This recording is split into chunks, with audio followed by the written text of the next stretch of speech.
Assalamualaikum warahmatullahi wabarakatuh. Selamat siang anak-anakku semua.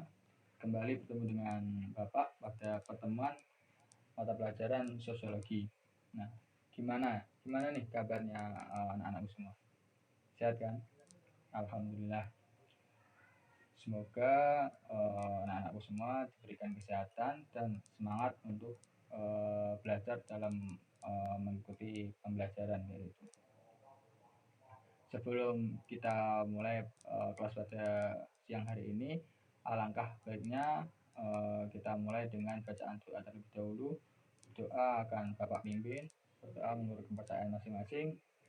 Berdoa dipersilakan.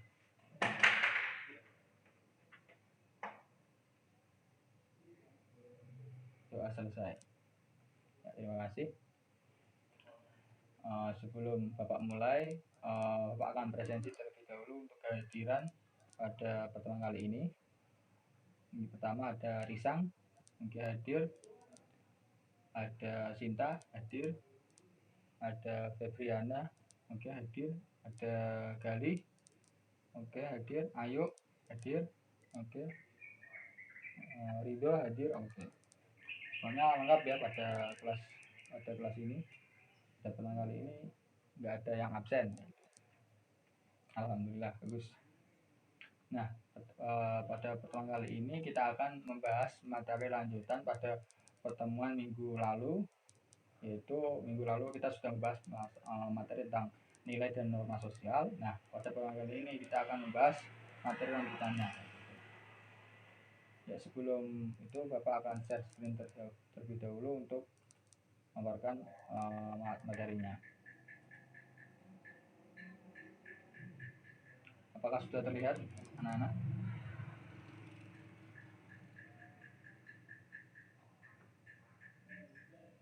Sudah terlihat belum? Proses ya.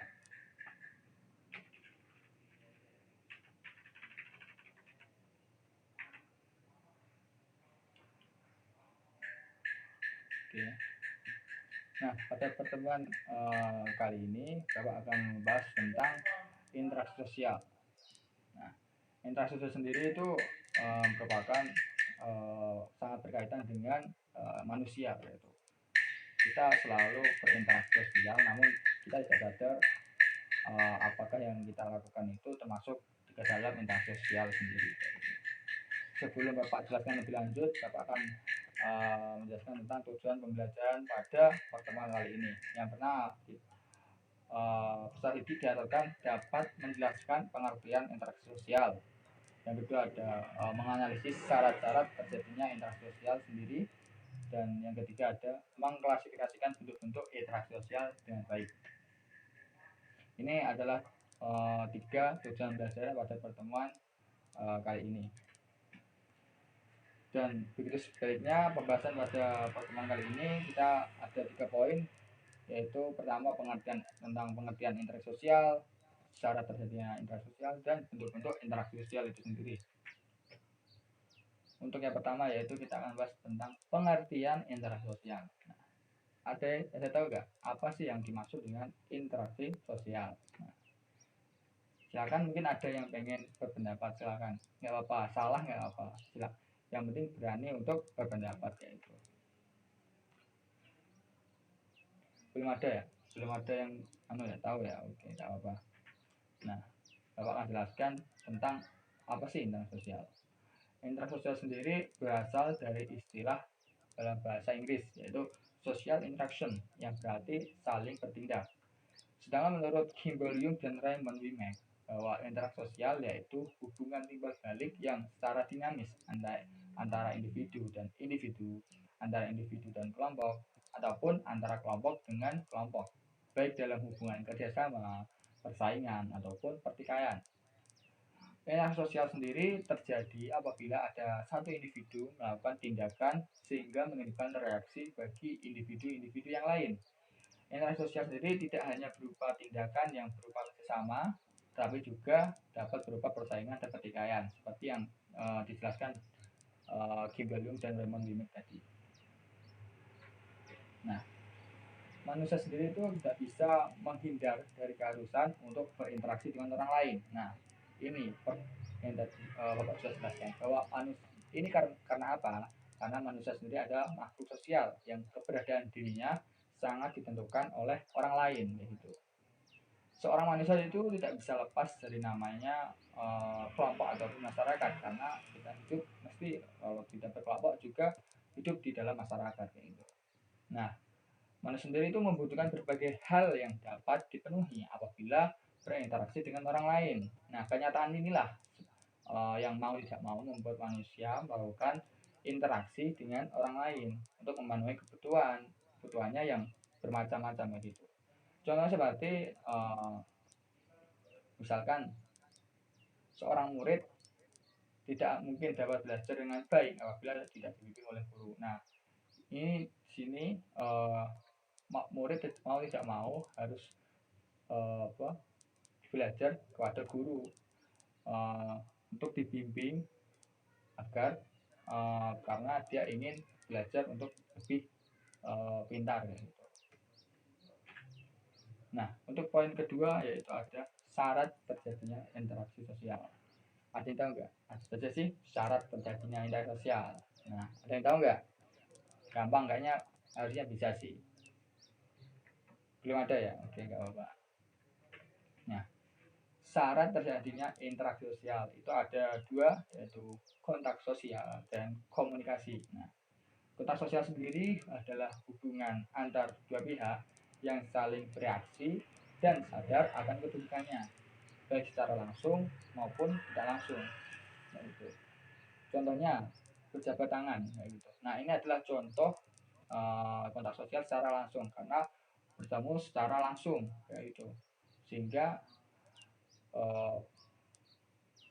bertemu secara berpapasan secara langsung, gitu. Jadi masuk dalam kontak sosial secara langsung adalah berjabat tangan. Sedangkan kontak sosial yang tidak langsung itu contohnya seperti berbicara di telepon ataupun mengirimkan pesan lewat sosmed, gitu.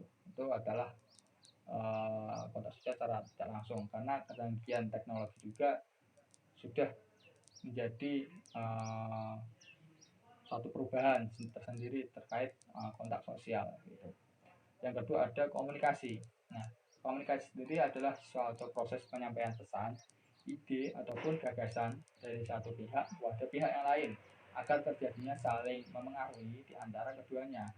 Misalnya ketika kita mengucapkan salam dan menjawab salam. Nah, dalam mengucapkan salam mesti ada niat untuk membuka obrolan ataupun sapaan, gitu. Sedangkan menjawab salam adalah untuk menjawab obrolan tersebut. Nah, poin yang ketiga ada bentuk-bentuk interaksi sosial. Nah, di sini ada yang tahu nggak apa sih ya bentuk-bentuk interaksi sosial itu apa? Ada yang tahu nggak? Belum ada ya? Oke, nggak apa. Nah, bentuk-bentuk interaksi sosial itu dibagi berdasarkan sifatnya ada dua, yaitu bersifat asosiatif dan bersifat disosiatif. Asosiatif sendiri bentuk interaksi sosial yang bersifat positif yang mengarah pada kesatuan dan kerjasama. Sedangkan disosiatif merupakan bentuk interaksi sosial yang mengarah ke bentuk konflik dan perpecahan itu sendiri. Bentuk-bentuk interaksi sosial yang bersifat asosiatif atau bersifat positif tadi. Yang pertama ada kooperasi, yaitu ataupun bisa disebut dengan kerjasama. Nah, kooperasi sendiri adalah bekerjasama untuk menuju tujuan bersama, gitu. Misalkan contohnya yaitu ada gotong royong mungkin membersihkan desa atau gotong royong membangun rumah dan lain sebagainya, gitu. Ini merupakan contoh dari kerjasama. Yang kedua ada akulturasi ataupun bisa disebut perpaduan. Nah, akulturasi sendiri merupakan proses perpaduan dua unsur kebudayaan atau lebih dalam jangka waktu yang aman dengan tidak menghilangkan kepribadian keduanya. Misalnya ini bisa dilihat yaitu akulturasi kebudayaan Islam Hindu di Kudus. Nah, itu sudah terlihat kan ada masjid dan monumen corak kehinduan yaitu. Ini merupakan sejarah dari adanya akulturasi kebudayaan Islam Hindu di Kudus. Yang ketiga ada asimilasi ataupun penyatuan. Nah, asimilasi sendiri merupakan proses penyatuan dua budaya atau lebih dalam jangka waktu yang lama yang membentuk kebudayaan baru dan menghilangkan kepribadian keduanya. Ini berbanding terbalik dengan akulturasi yang tadi. Contohnya seperti budaya orang perantau ke tempat yang baru, ke tempat perantauannya. Pasti orang yang merantau tersebut tidak bisa membawa budaya yang melekat pada dirinya ke tempat yang baru. Gitu. Ini dia harus mengikuti budaya yang ada di tempat perantauannya. Yang keempat ada akomodasi ataupun jalan keluar. Nah, akomodasi sendiri merupakan cara untuk menyelesaikan pertentangan antara dua pihak tanpa mengajukan salah satu pihak. Misalkan pertentangan dalam kelompok. Nah, biasanya dalam kelompok kan mungkin ada perbedaan pendapat, perselisihan, mungkin yang menyebabkan pertentangan antara A dan B. Nah, ini perlu adanya jalan keluar untuk memisahkan kedua orang yang sedang pertentangan itu. Nah, itu merupakan penyelesaian untuk mencari jalan keluarnya. Contoh bentuk-bentuk interaksi sosial asosiatif yang nomor 5 ada dekulturasi, yaitu hilangnya kebudayaan suatu kelompok akibat interaksi antar kelompok sosial.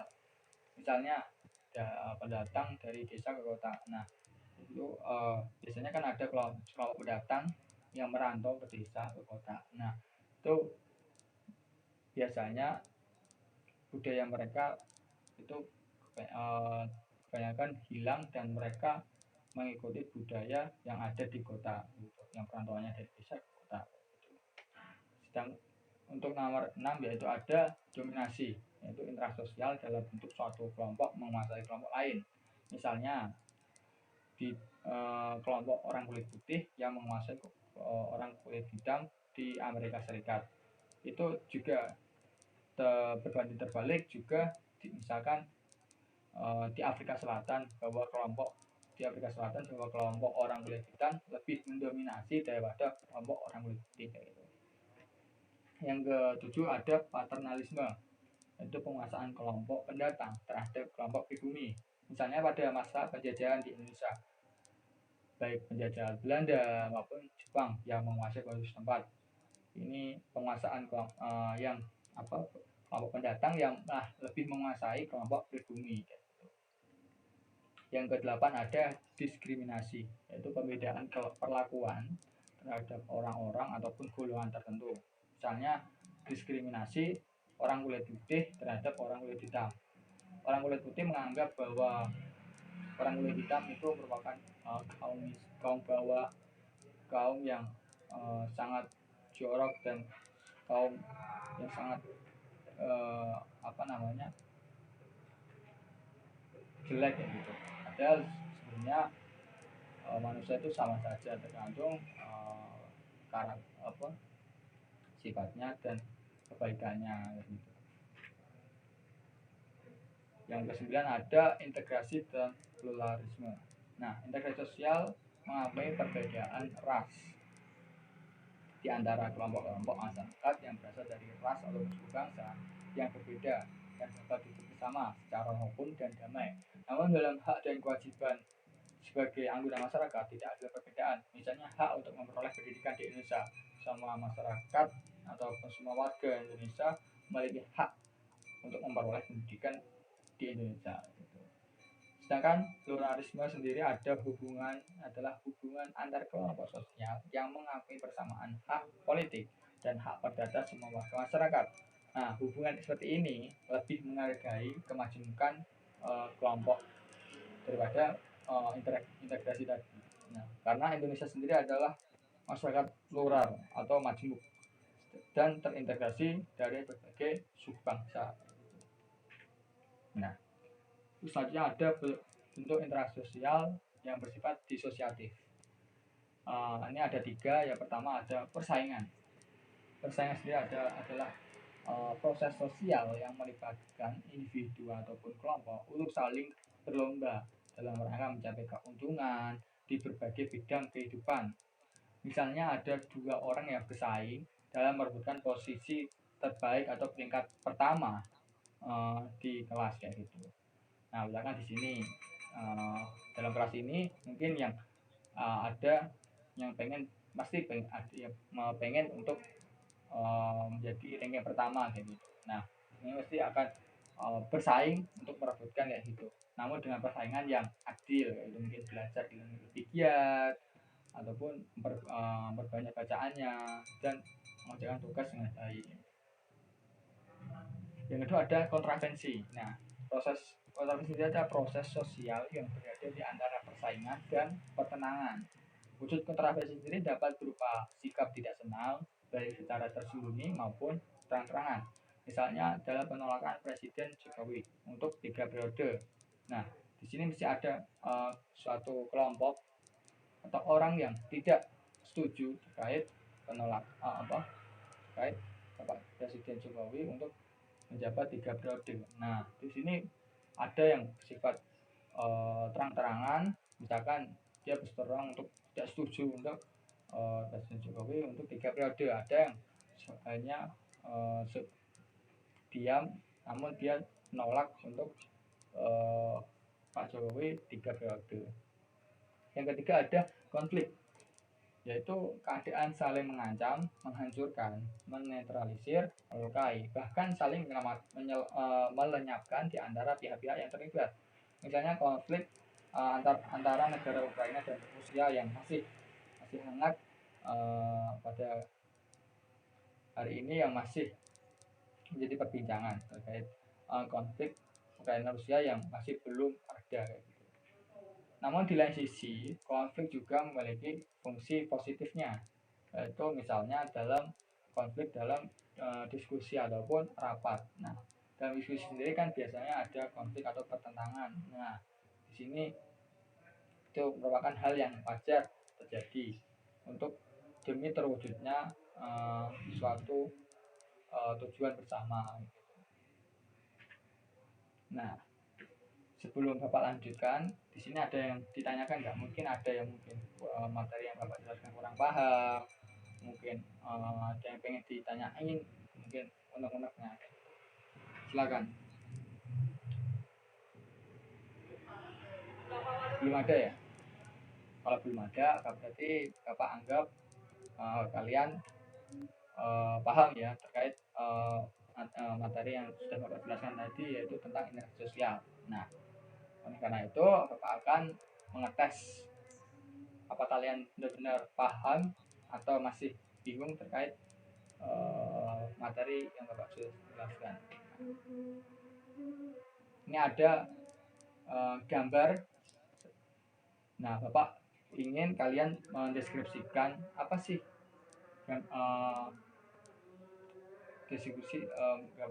kalian deskripsikan gambar yang ada gambar ini mungkin, dan setelah itu kalian masukkan termasuk dalam interaksi sosial dalam bentuk apa. Yang tadi kan ada beberapa bentuk-bentuk interaksi sosial. Nah, kalian identifikasi termasuk dalam bentuk interaksi sosial dalam bentuk apa gitu. Ya, silakan. Ya, benar sekali Reza. Ini merupakan gambar tentang gotong royong untuk membersihkan desa ataupun serokan gitu. Ini dan termasuk dalam bentuk interaksi dalam bentuk kerjasama ataupun kooperasi tadi. Nah, ini kenapa termasuk dalam bentuk kerjasama? Karena masyarakat bergotong royong bersama untuk membersihkan selokan ataupun desa mereka agar menjadi lebih bersih lagi. Gambar yang kedua itu nih, ada yang bisa yang mau menjawab? Ya, silakan. Ya, bagus Faisal. Nah, gambar ini merupakan tentang pertandingan sepak bola antara PS Bangka Setara dengan Persipa Pati. Nah, dan termasuk dalam interaksi sosial dalam bentuk bentuk interaksi sosial bersifat disosiatif, yaitu persaingan. Dalam persaingan dengan sehat karena berlomba. Ini kenapa termasuk dalam persaingan, karena di sini ada pertandingan PS Bangka Setara dan Persipa Pati yang saling berlomba untuk mendapatkan poin ataupun gol dengan yang banyak untuk memenangkan pertandingan pada pertandingan ini. Untuk gambar yang ketiga yaitu, silakan ada yang mau ingin berpendapat, ya silakan. Siapa? Hasan. Oke. Ya, betul Hasan. Nah, pada gambar ini tentang perang antara Ukraina dan Rusia gitu, dan termasuk dalam interaksi sosial dalam bentuk konflik. Nah, kenapa masuk dalam bentuk konflik? Karena adanya peperangan ataupun perpecahan yang dapat menimbulkan korban jiwa. Ini salah satunya, baik antara pihak satu ataupun yang kedua. Nah, di sini Bapak akan memberikan tugas kelompok kepada kalian. Nah, nanti kelas ini akan dibagi menjadi 2 kelompok saja, yaitu akan jelaskan tugasnya, yaitu carilah contoh kasus di internet terkait bentuk-bentuk interaksi sosial baik bersifat asosiatif maupun disosiatif. Kalian pilih masing-masing 3 bentuk interaksi sosial. Nah, kalian yang penting asosiatif tiga bentuk dan disosiatif 3 bentuk gitu. Nah, nanti setelah menemukan contoh kasusnya, nanti tugasnya ditulis di Word berupa foto contoh kasus dan bentuk interaksi sosialnya termasuk dalam bentuk interaksi sosial apa, dan penjelasannya karena kenapa masuk dalam bentuk interaksi sosial untuk ini kayak gitu. Nah, itu contohnya seperti yang Bapak jelaskan tadi, yang seperti sebelumnya seperti ini. Nah, ini merupakan nanti kalian deskripsikan tersendiri. Misalnya gambar ini masuk gambar bla bla bla bla, dan masuk dalam bentuk interaksi ini karena bla bla gitu. Oke, sudah paham ya untuk tugas kelompoknya? Oke, sudah paham ya. Oke, untuk tugas selanjutnya itu ada individu. Nah, tadi kan tugas kelompok. Nah, ini Bapak juga memberikan tugas individu pada kalian.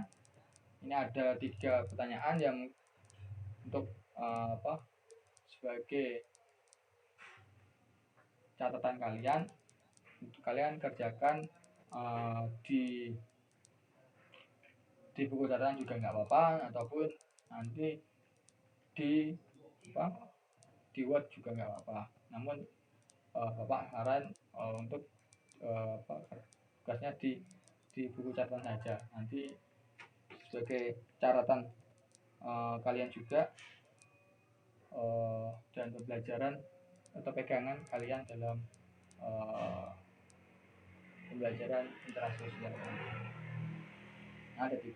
Nanti Bapak kirimkan soal-soalnya lewat WA group ya.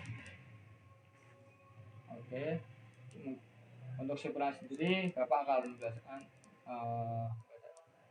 tentang simpulan pada pertemuan kali ini. Nah, manusia sendiri merupakan makhluk sosial yang tidak dapat dipisahkan dengan interaksi sosial. Ini karena apa? Karena manusia tidak bisa hidup sendiri. Manusia pasti butuh manusia yang lain gitu untuk memenuhi kebutuhan hidupnya.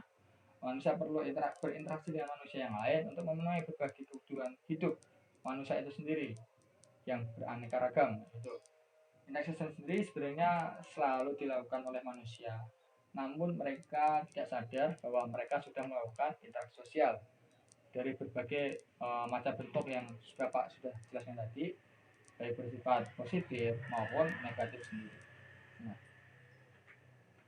mungkin cukup itu penjelasan pada pertemuan kali ini. Mungkin sebelum kelas ini ditutup, alangkah baiknya kita baca hamdalah bersama-sama. Alhamdulillahirabbil alamin.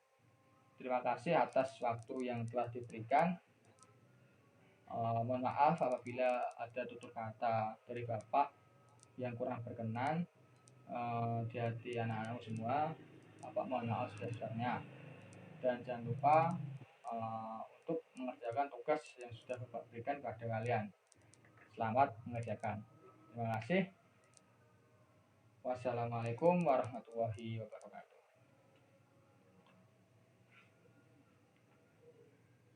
Oke, Bapak lift dulu ya.